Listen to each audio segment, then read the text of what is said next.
And welcome back, everyone. This is episode 2 of As the Badge Turns. I'm Scott Nokon, joined by Sheriff Rich Stanek. Uh, we will co-host this affair as long as you'll have us.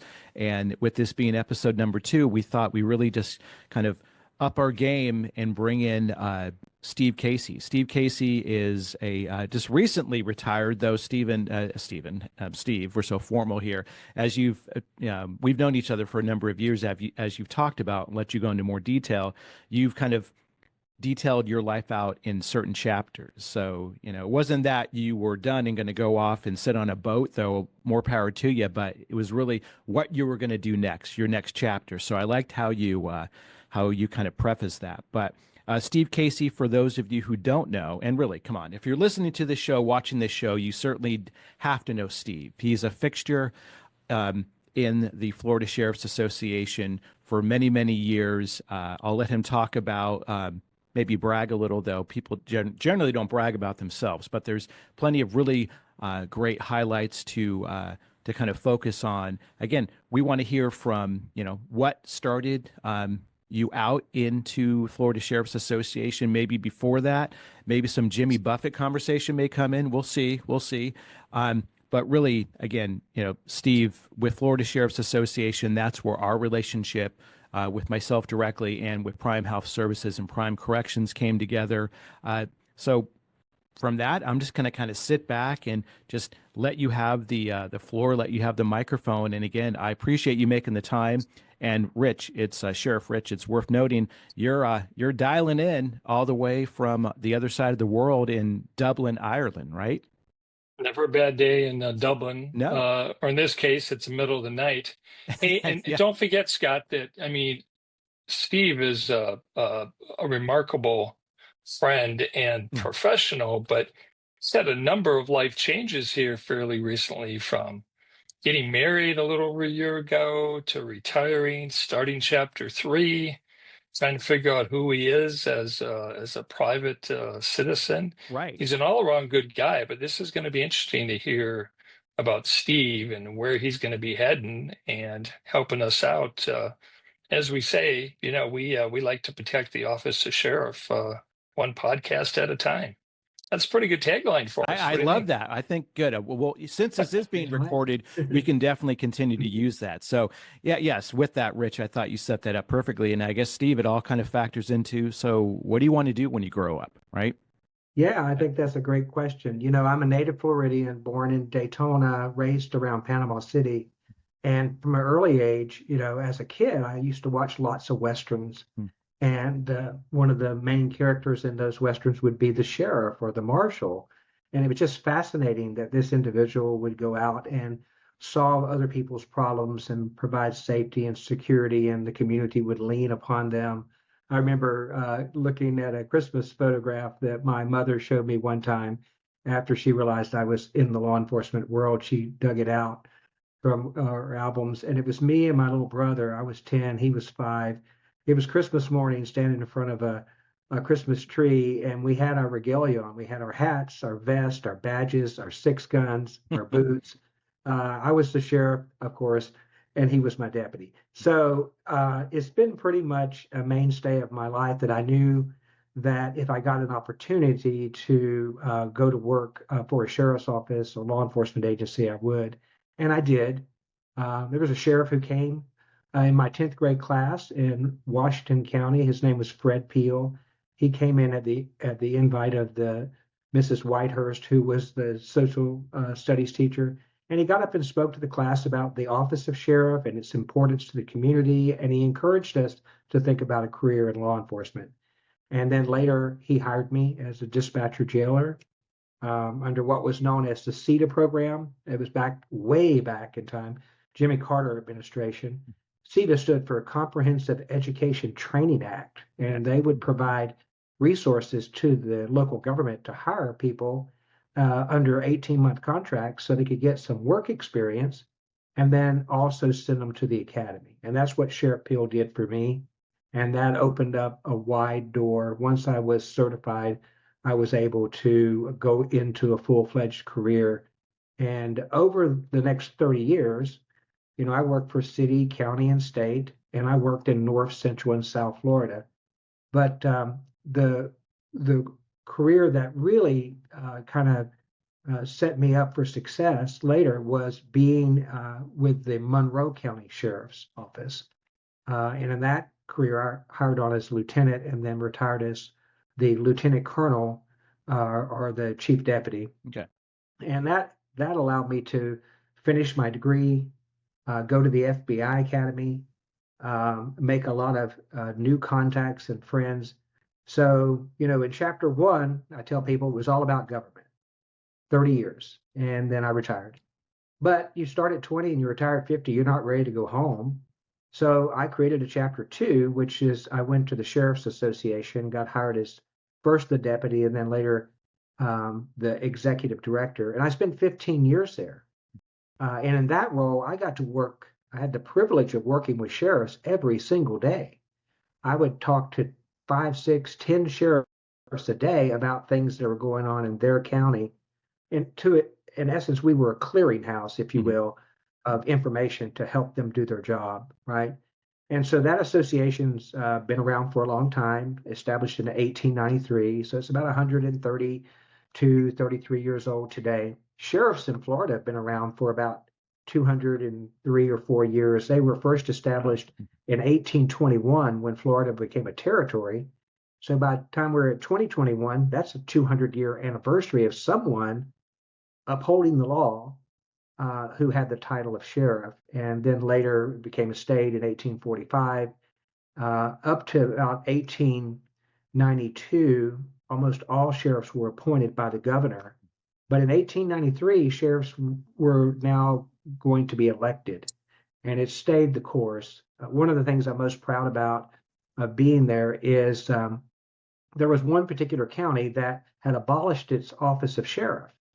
And it's a big county in Florida, one that you've heard of. It's Miami-Dade. And for 55 years, they did not have a sheriff. They had an appointed public safety director. And the sheriffs in Florida looked at that and thought, this is not what the intent of government is. This should be an elected position. So we worked really, really hard over a period of about 8 years to recreate that office in the Constitution. And today it is the Miami-Dade Sheriff's Office. So 67 counties, 67 elected sheriffs in the Constitution. Their offices cannot be abolished. And they answer to the people. And Sheriff Stanek, he served in that role for many, many years. He knows how important that is to the community to be able to hear them out and immediately take action to address their concerns. Sheriffs are independent. They don't have to go ask the Board of County Commissioners or can I do this? Or they basically just say, listen, I need to do this and I'm going to do it.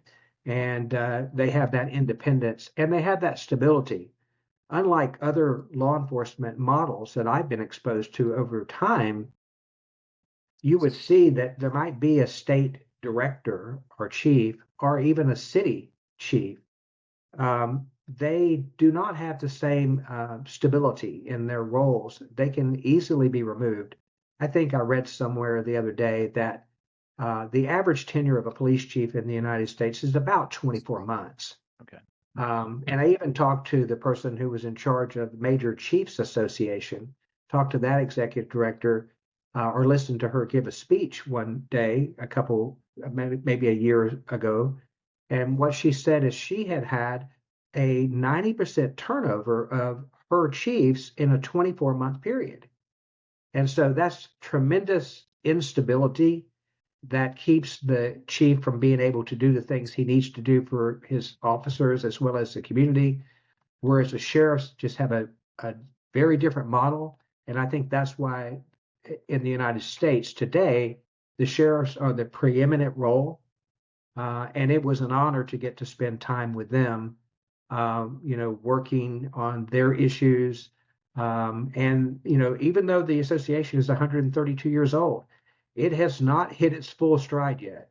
I mean, they just recently purchased additional 3 acres of land adjoining their main campus. They're in the process of building the Florida Sheriff Youth Learning Center. So it'll be around for at least another 135 years. And I'm very proud to have spent a portion of my career there working with them. But as all good things, they have a beginning, a middle, and an end. And I knew at 65, I would want to start my own company. So I would still have the energy to go out and do that. And so the role I chose for myself was to be an advocate for the state sheriffs associations as well as the national. And I've worked with some great companies over the years who want to get back to their community, to the state, to the association. And having that experience set me up to say, well, I will, in retirement, I will continue to be an advisor to these state associations and the national, and I will bring forward great companies who want to invest in them so they can go out and do that kind of work. So the last 6 months has been a learning experience moving into the private sector, but it's not boring, and I'm enjoying the ride. The wind's in my hair, and I'm listening to Jimmy Buffett, and I'm occasionally I make it down to Apalachicola where I can do some fishing. But this is what I really enjoy doing: is working with true professionals who are advancing the profession. Did you say you worked down in Monroe County, Florida? Yeah, Key West. Ironically, a couple months ago, I had a chance, maybe you've seen it as well, Steve. I watched a TV series, I think it was Netflix, called Bloodlines. And now that you tell me about your career, it's eerily similar. Is there something you want to tell the audience?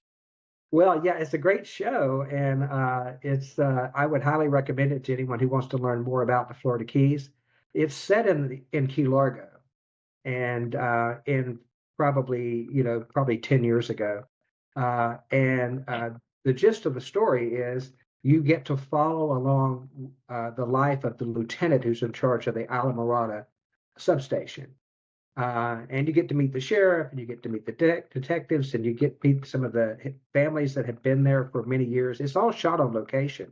So you truly do walk away after watching the series feeling like you visited the Keys. But one day I was watching the show and I realized this guy was playing me. That was my role. When I was hired at Monroe County, I was lieutenant of the Alamorada substation. Now he's much better looking than me, and he's rich and famous, of course. But he was playing me, and I thought he was doing a pretty good job of trying to deal with a lot of the issues that a station commander would deal with up in Key Largo. Interesting.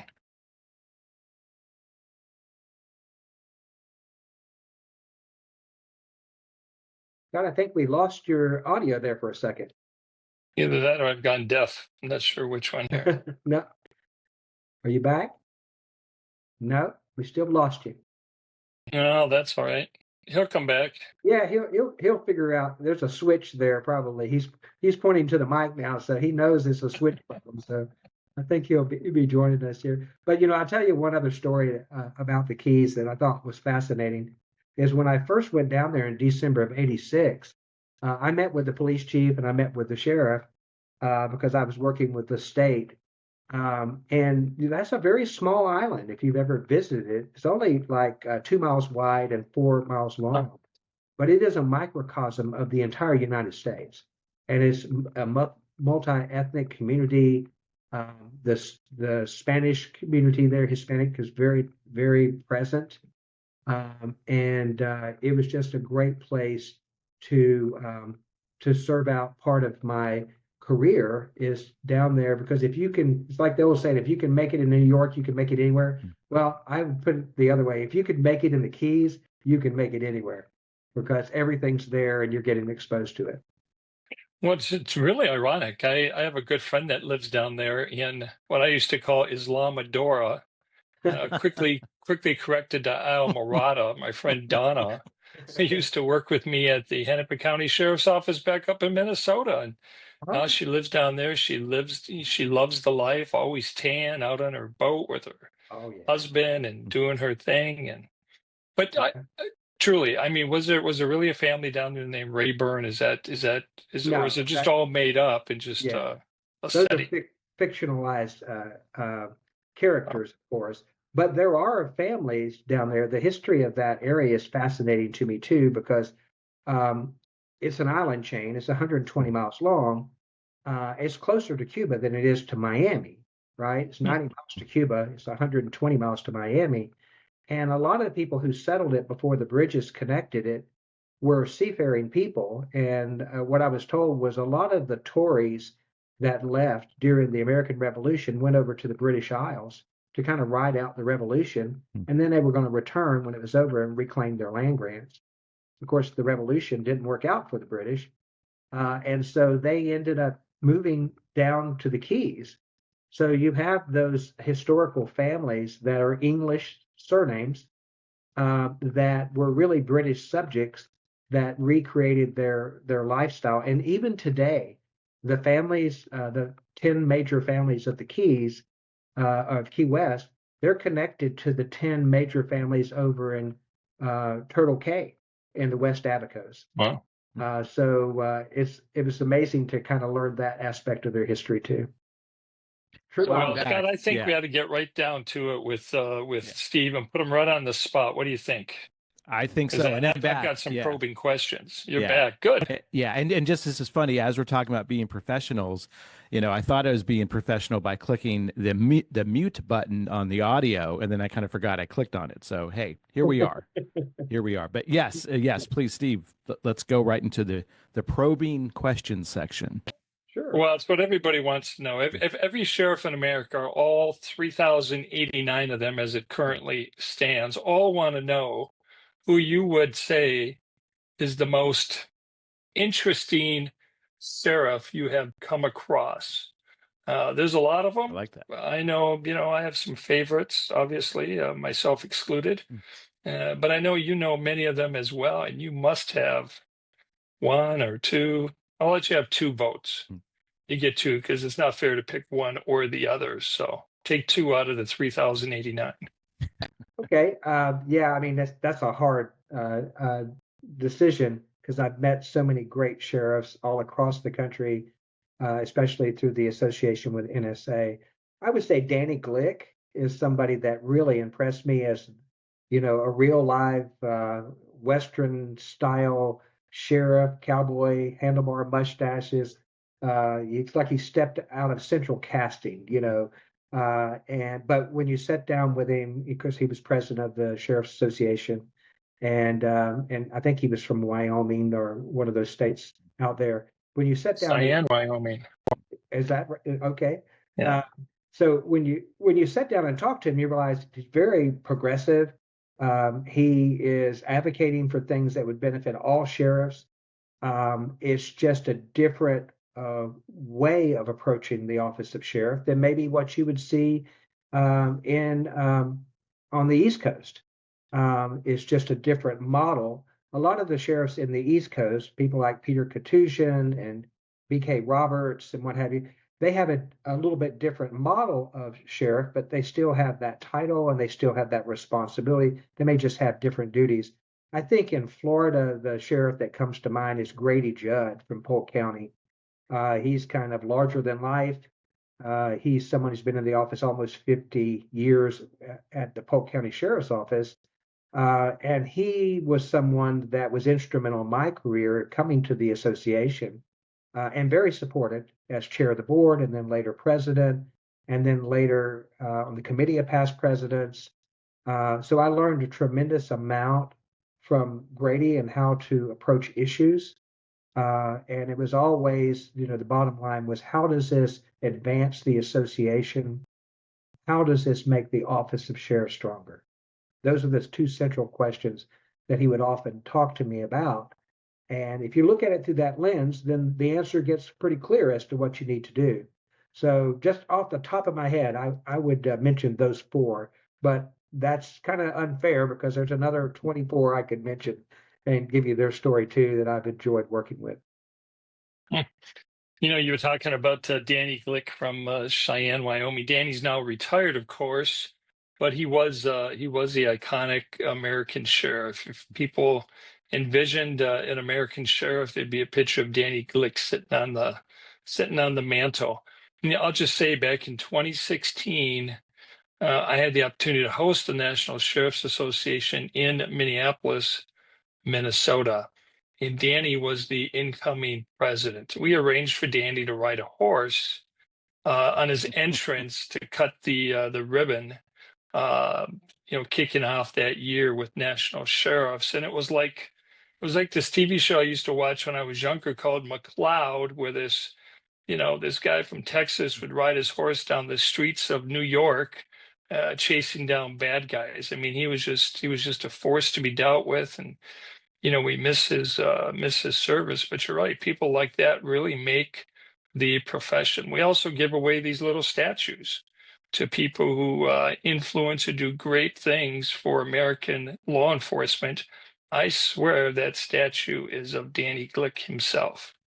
But Yeah, he is someone who has certainly had a great career, and he certainly advanced the National Sheriff's Association. And I was at that conference. I remember that night when you had him come out, and I yeah, remember that the crowd was like, "Holy cow, what are we watching here?" But it was a really cool thing to be able to kind of westernize that particular event to kind of match the personality of Danny. yeah. So What do you Steve, think, Scott? You get to work with Steve all the time as well, right? I mean, you guys I guys do a do. lot of work together. Absolutely, yeah. A number of years for sure, and I'm excited that we can continue to have this relationship not only on this show today, but going forward with your work in Chapter 3. So during the time that we first met, there were some programs, or a number of programs that exist in many sheriff's associations, but certainly a few stood out within Florida sheriffs. And if you could take a few minutes and just kind of talk about the different programs, because you talk about being progressive with some sheriffs. Again, it's the matter of, I interact with a lot of different sheriff's associations every day, met a number of different individuals. Not everyone thinks alike, and that's okay. But there's certain commonalities around just maybe more efficiencies, overall cost savings, just being more productive and more efficient. So Steve, could you just walk through a few initiatives that you helped kind of champion over your tenure at FSA, and what was the initial problem you're trying to solve, and where did you see it go, and then what benefit came of it? Yeah, absolutely. In fact, I'm going to talk about something that's maybe near and dear to your heart. I know it is one of the challenges that the Florida sheriffs had, and all sheriffs had this challenge, was the increasing cost of medical care for inmates in their facilities. It is one of those areas that you just can't control it. It increased 10% a year or 15% a year over a 10-year period. There was just no end in sight. And so the sheriffs, many sheriffs in Florida and across the nation run the jails. Mm-hmm. In Florida, of the 67 counties, the sheriffs run the jail in 60 of the counties, and the other 7, the county commission runs it. And so the sheriff wanted to control those costs. And so one of the things that they had seen was the legislature had given their Department of Correction a special bill that said that people who provide services to the Department of Corrections couldn't charge more than a certain rate tied to a federal index. And there was a sheriff who ran a huge jail in Florida, and he called me up. He said, "I need to work with you. We need to get this bill for the sheriffs." And we did. We worked for 3 years to get that bill, but we were unsuccessful to get them to give us the same provisions they were giving to their own department. The legislature just didn't have an appetite for it. So in that process, we began to think about creating a cooperative or a model that would change that. So we ended up creating the Florida Sheriff Inmate Medical Cost Control Program, and we reached out to partners that understood third-party administration. They understood how to review the bills that they had, eliminate duplicate charges, negotiate discounts with a network. All of it was going to save the community a tremendous amount of money, taxpayers. And that program was created. I was happy to say that the only contractor that has ever been a part of it, the only company that's ever been a part of it, as far as actually doing the work, has been Prime Health Services. When we first approached them and told them what our vision was, they said, yes, we can do that. We have a network. We can stand that up. We can do these things. And it was almost too good to be true, but it turned out to be everything they said they could do, they did. And it was saving sheriffs literally millions and millions of dollars and taxpayers. We would start showcasing sheriffs as a result of it. I think the year before I left, we had one particular sheriff over in Flagler County that had embraced the program, and he had saved $1.5 million. Now, this wasn't a huge jail. I think maybe the jail population was about 400, 500, but it just goes to show you how much money can be saved if you take an innovative approach and you're working with a state-of-the-art company that has the resources. You can build those programs and the sheriffs can benefit. So I just want to say thank you to the leadership at Prime Health Services and the work that great work they've done over the years. I go around the country. I tell other sheriffs associations, you should do this. And they say, well, it sounds too good to be true. I said, yeah, I used to think that too. But I'm telling you, I've seen it, touched it, felt it, kicked the tires. It works. This is going to be a good program for your sheriff's association and for the taxpayers of your state. And that's one of a series of programs that we created that were all designed to try to enhance public safety and help the sheriffs do their jobs. Absolutely. Let's stay on that inmate cost for another minute or two, if we can, because no secret, I'm with Prime Health Services, and Prime Corrections is the product line. So that was very kind words, Steve. But I don't think it wasn't prompted because it's factual, right? And Factual, yeah. and the program's in place. So let me put this topic out here really quick. One of we're working in a number of states now, and branching out, and it was all based on the shoulders and the success in Florida and in North Carolina, and now branching out. I'll be in Wisconsin next week, meeting with that association, and all over the place, talking to Minnesota. So thank you, Sheriff Stanek, for that. One of the bigger questions the team gets is, well, we already have a company that does that. We have in-house medical, and no need to mention names. There's a number of organizations, fine organizations out there, but there's a reality that both can coexist, and that's always been Prime's position, is that all we do is focus on offsite. So what would you say to those individuals, Steve, that, again, it's too good to be true? It's a no-brainer. These are all things that we've heard, but I already work with someone who says they do that. They're my in-house medical. And there's cost pools, and that's a whole other probably episode we can get into. But based on your experience over the number of years, and even Sheriff Stanek, chime in on this as well, how do you see as an appropriate response to, I have someone that does it, they're internal, they're an in-house medical, they control my cost pool, but ultimately the customer is the county, the customer is the sheriff, the customer is the jail administrator. So how do you kind of essentially combat and balance that with, ultimately, it's about savings and keeping those taxpayer dollars in the county?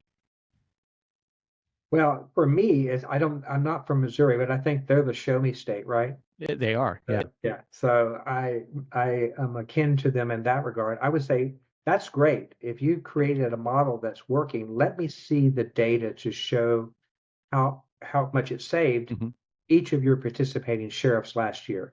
And if they can come forward with the data to actually show you what the charges were, what the elimination of duplicate charges ended up being, and then what the reduction or the negotiated reduction of the bill, 10, 20, 30, 40% is, and they say, and listen, we don't get paid unless we reduce your bill, then what's unique about this program is you may have somebody, you're probably paying them to do all that.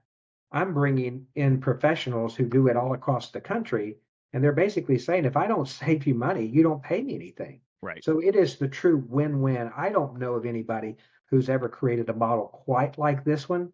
There's some groups out there that claim that they have networks and they claim that they scrub bills and they claim that they save the money. But I would have to look at their data to understand, does this actually compete with the program that was created for sheriffs in Florida? And if so, then as a student of business, I would want to understand how it works. Mm-hmm. So there's efficiencies here that can be studied and models can be shared, but I haven't seen it yet, to be honest with you. I know people claim that they have networks, but then when you say, can you provide me the listing of your providers? I never get a listing. Sure. So I think it's really just show me what you're doing. No, absolutely. I do love that. And what we do within this podcast, and we'll continue to focus on, and you probably can't really see these, but just as an example, we do a number of savings spotlights, and I won't run through all of these, but I'll pick on one highlight, not pick on. There's one in Florida that was recently, this was the diagnosis was a jaw fracture. Yeah, somebody got hit, fractured the jaw. Right. Bill charges were $291,000. $291,000. To your point, Steve, about a network, about a process, about a system, controls, saved $261,000 on that single bill. So final payment was $30,589. 89% savings on one medical bill. And I get it. One bill can wreck the entire year. And that's really what it's about. And again, I appreciate you saying it because, and not to make this a complete, infomercial, but the idea is to really highlight around practical experience, show me the results, continue to do that in a demonstrated, consistent fashion, and it's going to be evident, right? It's going to be evident. You talk about Flagler County, a couple years in a row, we highlight the county that has the most savings, and they get a plaque and they stand up. And it's fantastic. It means so much that, from a service standpoint, from the on the corrections side, on the law enforcement side, your impact is seen daily. On the business side, not so much. At least it's not always viewed that way. But this is a sense of pride as an organization that we can have an impact. So, final note on that, it really comes down to, and we invite anyone, there'll be contact information that you can reach out to us. It's Prime Corrections as an email, Prime Corrections, I'll get it correctly, corrections@primehealthservices.com. And again, it'll all be posted when we push that out there. But again, ask us. We're talking to counties every day. And Steve, I love that you said that, because others have said that, Sheriff Rich. Well, show me. Let us show you. And we even have a tagline on our flyers now. Let us show you, because that's what it is. Let the data tell the story. Yeah, I can give you all these facts and figures and percentages, and it doesn't mean anything till it hits home. But looking at that verification speaks volumes. Yeah, Scott, I mean, we talked about this before, and I told you how I feel about it. I'm aware of Prime Corrections, and this is a no-brainer for sheriffs who are elected officials who receive taxpayer dollars in order to run their facilities. The jails themselves are high risk, high volume. If most sheriffs had their way, they wouldn't want to manage or run the jail. It's just too high risk. It's an expensive proposition. It is about 1/3 of the average sheriff's office budget to begin with, but it goes right back to it. It's all taxpayer dollars. And so it's incumbent upon the sheriff as an elected official in 99.9% of the counties around this country to do everything he or she can to save those taxpayer dollars. So, working with Prime Health, Prime Corrections, and saving 25, 30, 40, 50, 60% off that bottom line bill, no brainer, easy. Yep. Right. If there was a bell here, we'd go ding, ding, ding. Yeah. Right. You know, And maybe he's we got need a the same bell. goals We I was need a going to bell. say, yeah, do you have a bill in here? Yeah. Yeah, that's right. Yeah, that was one of that really comes to mind as far as programs. Another one that we kind of innovated on, again, it was working with a company that was going to be able to provide a solution for sheriffs, was managed IT. And sheriffs, their environments are highly complicated. They're dealing with 10, 15, 20 different legacy systems, whether it's the CAD system or dealing with, FCIC, NCIC to get information from the federal government or joining agencies. All of this stuff has evolved over time. They're highly dependent on technology to do their job today, and have a company that would come in and take everything into consideration and then provide the sheriff with a kind of a one-stop solution to manage that structure is very important. So there are companies out there that we've partnered with in the past that have done that as well, and that has saved the sheriffs a lot of money because they would give a flat uh, a fee basis, say this is how much we'll do it for the year. Sheriff doesn't have to worry about recruiting staff. He already has his staff. He knows what he can budget for it for the whole year. It's not going to exceed that amount. And it's trying to let the sheriff get back to the core of what they do. The central focus of government is public safety.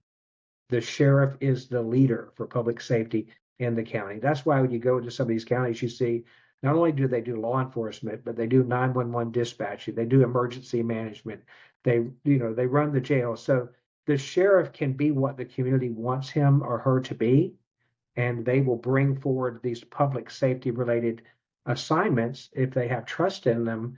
And it may not be their responsibility, but the sheriff can run it, but he's not required to run it. But you often see sheriffs have their arms around everything public safety. And that's where contractors who can help them in the managed IT, and especially today in the cybersecurity world. I have to tell you that, these systems are under attack 24 hours a day.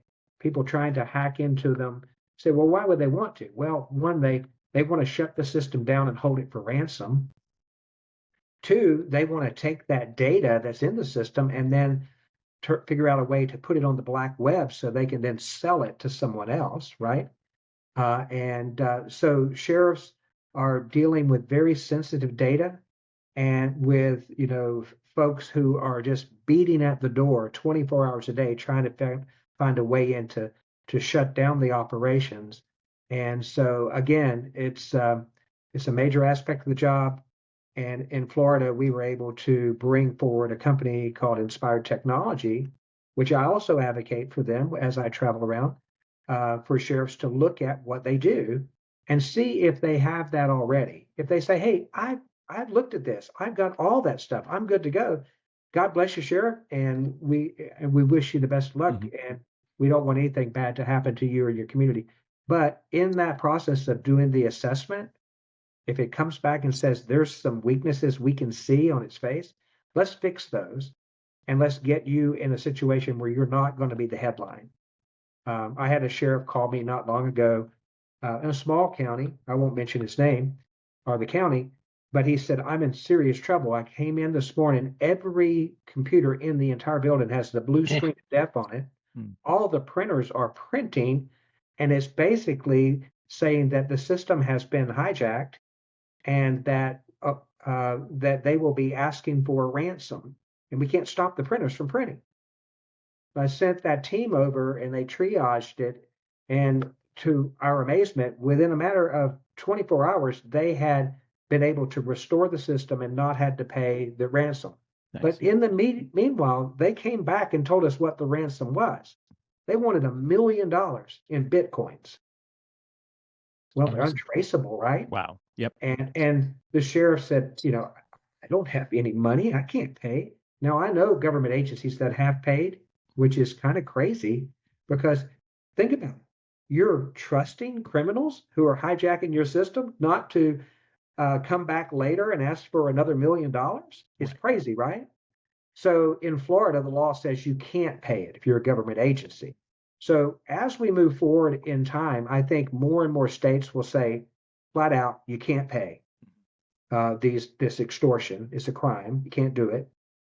And that's going to force these organizations to take a hard look at their systems and come back and strengthen them. And that's really where we need to be. We need the systems to be strengthened so the sheriffs can do their job and do it in an efficient, effective way.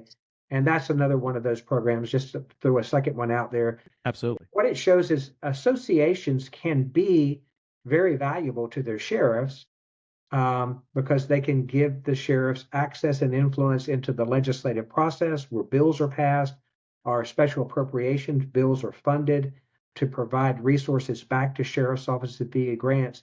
So an executive director, and there's 45 state sheriff's associations, and there's 3 national, and there's a couple regional. Executive directors working with their sheriffs as the board of directors and the leadership they're powerful in and of their own right.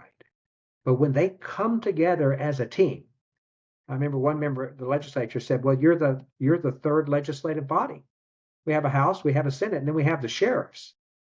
And if it has anything to do with public safety, we better get them to sign off on it. We won't get it through. Sure. And that's true because they worked as a very cohesive, effective team. And I see that all across the nation. And I'm impressed with the work that these state executive directors are doing and the innovation they're bringing forward to provide solutions to their sheriffs. And I'm one of their strongest advocates. Any way I can help them get stronger in the process, so they can continue to provide that services. The last thing I'll mention is Lend a Hand Fund. The sheriffs realize that when an officer is seriously injured or dies in the line of duty, there will be policies that will pay. Of course, workers' comp will pay, the public safety officer benefit at the federal level will pay, but it's usually months before those dollars come in to the wife or the spouse, right? And the children. So the sheriffs in Florida said, we're going to create a Lend a Hand Fund. And when crisis happens to one of our staff members, we're going to have these dollars that we work to build up this bank. And we will reach out to the sheriff and say, see, your deputy is involved in a terrible accident. He's at the hospital. We're praying for him. Sheriff, we think this is a Lend a Hand case that can help. We're going to overnight a check for $2,000 and a challenge coin. If you would present this to the family, tell them it's just money to get them through until some of these other programs get their case processed and bring resources to them. And that, again, was a vision of sheriffs. They were going to have this benevolent fund, and they weren't going to use the money that they raised to put money in politicians' pockets. They were going to take those dollars and they were going to put them in this fund. And when tragedy struck, and unfortunately it does, many, many times throughout the year, they're poised to be able to reach out to that sheriff, provide that external assistance almost immediately within hours. And I think it shows the sheriff's heart that we have to get the job done, but we have to take care of our people. And that's another one of the always kind of, if someone asked me like the top 3, it would be inmate medical cost control, it would be managed IT and cybersecurity, and it would be Lend a Hand Fund to benefit directly the officers and their families. Every state calls the Lend a Hand Fund a little bit different. In Minnesota, we call it the Minnesota 100 Club.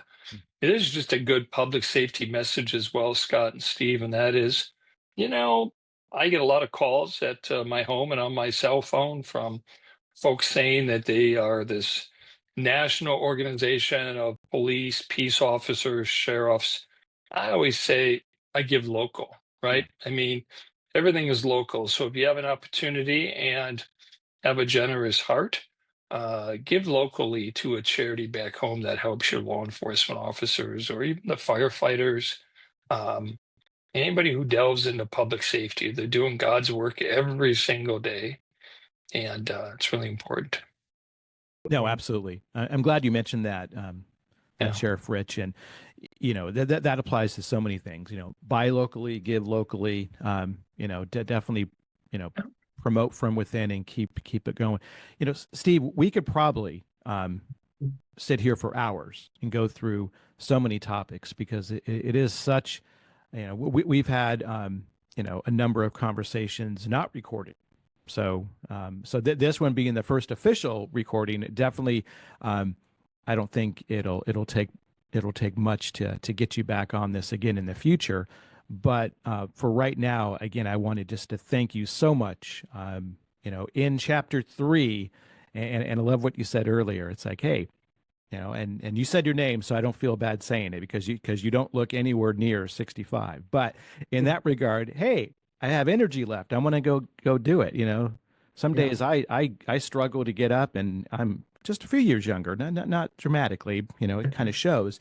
But that is inspire. I want to say this as a personal note. That's just inspiring, just with the flair and just the enthusiasm and the positive attitude and always putting it out there. So I appreciate that just from hearing it and recognizing there's really, there's no task too small or challenge too big. It comes down to having a plan, executing the plan, and having a way to measure if it's moving along. And that comes into, everything you talked about with those three areas highlighted, with inmate cost containment, with IT, and then that helping hand, and as known by other names, Sheriff Rich for sure.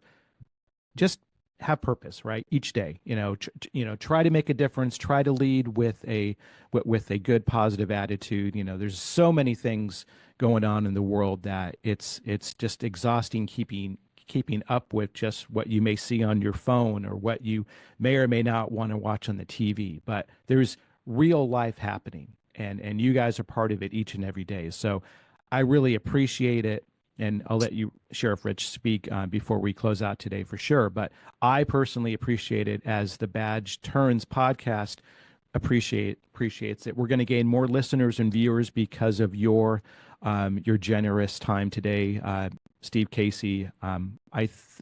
Thank you. I appreciate you as a friend. I appreciate you as a person. And yeah, I'll just say that I think it's on Netflix, not a sponsor yet. Watch Bloodlines, because I was watching it before I knew the tie-in, and then when I heard that, I'm like, oh, wait a second, yeah, I'm not saying the actor's better looking than you, Steve. Come on, I wouldn't say that, but in that regard, when I was down there a few months ago, it's like, wait, I kind of recognize that area. Oh, I can see how that works. So yeah, it's a really good show. But yeah, I love how you kind of tied that together, both Steve and Rich. Rich, any closing comments? Well, Steve's an all-around good guy. He's going to be. He's been here for law enforcement over the years. He's a stalwart in terms of what he's been doing, and he's very well known. We're lucky to have him on the show today. I was kind of curious what happened to old Nico, but I guess Nico's been replaced as the chief deputy. We moved on now, and we've got Steve. But we can bring Deputy Nico back one of these days as well. He will make a reoccurring appearance. Yeah. You tell him I said hi. Absolutely.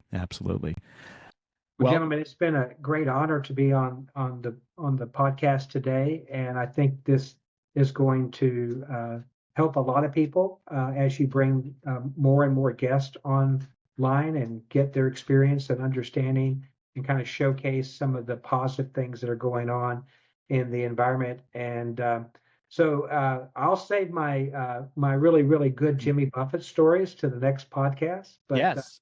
Got some good ones there for you, and I tell you, I am a parrot head, so almost all the time, when I'm driving or if I'm in the office, I've got Jimmy playing in the background. So nice. For those who are aspiring to be parrot heads, there's still room for you on the boat. Just go ahead and sign up. No, that's terrific. Cool. So there will be a next time for sure. Again, thank you so much for taking the time. Sheriff Stanek, thank you for dialing in from the other side of the world. And as always, everyone, we appreciate you taking the time. As the Badge Turns is, you can watch it on YouTube. You can listen to it anywhere you stream. It's on the Prime Health Services website as well. Coming to a conference near you, I will be doing live live podcast. I will do some recorded sessions with different sheriffs and attendees. So, Wisconsin, watch out because I'll be there next week. But as we kind of traverse through the different states, we want to do what we can. And someone yesterday was, I was down in, well, I guess Cross. I was in Dallas, and you really can't see this. Flyers don't really resonate. And not corrections related because our business as a whole is in workers' comp, auto, group health, personal injury, what have you. So I just was handing out a couple flyers to the APAN Association members, and this one colleague goes, "So what's your angle?" I go, "Showing everyone how you can save money." So ultimately, this is a vehicle for being able to just give you opportunity, give you some more insight. And again, if it's a no-brainer, we want to be on the receiving end. And as Steve said, look at the results and see if you're doing something already and it's working, more power to you. And that's totally true. But if we can help in any way, we will do that. So until next time, I'm Scott, Sheriff Stanek, Steve Casey on this week, and a few more in the future. Guys, as always, take care. Thank you. And as the badge turns, have a great day. Thanks, guys. Stay safe. Thank you so much. Appreciate it. See you soon. Hi, I'm Scott with Prime Health Services and Prime Corrections. And when I'm not hosting with Sheriff Stanek, I wanted to take a few moments and talk about our offsite inmate medical cost containment solution. So if you're running a jail and you have to take an inmate offsite for medical treatment of any type, have you ever paid full bill charges for that expense? Hopefully not. But if you have, let Prime help you out. So what we do every day, we receive many bills. I'll give you one example of a bill we just processed this week. This was for a county in Florida. This was for an air ambulance treatment. The total bill, $53,256. Through our scrubbing process and negotiations, we were able to reduce that bill down to $8,447.26. That is, that's a savings of 84%. So if you are looking to save on your offsite inmate medical expense, contact Prime. You can reach us via a link below. You can also send an email directly to corrections@primehealthservices.com. That's corrections@primehealthservices.com. Let Prime show you and let Prime help you save money. Thanks and have a great day.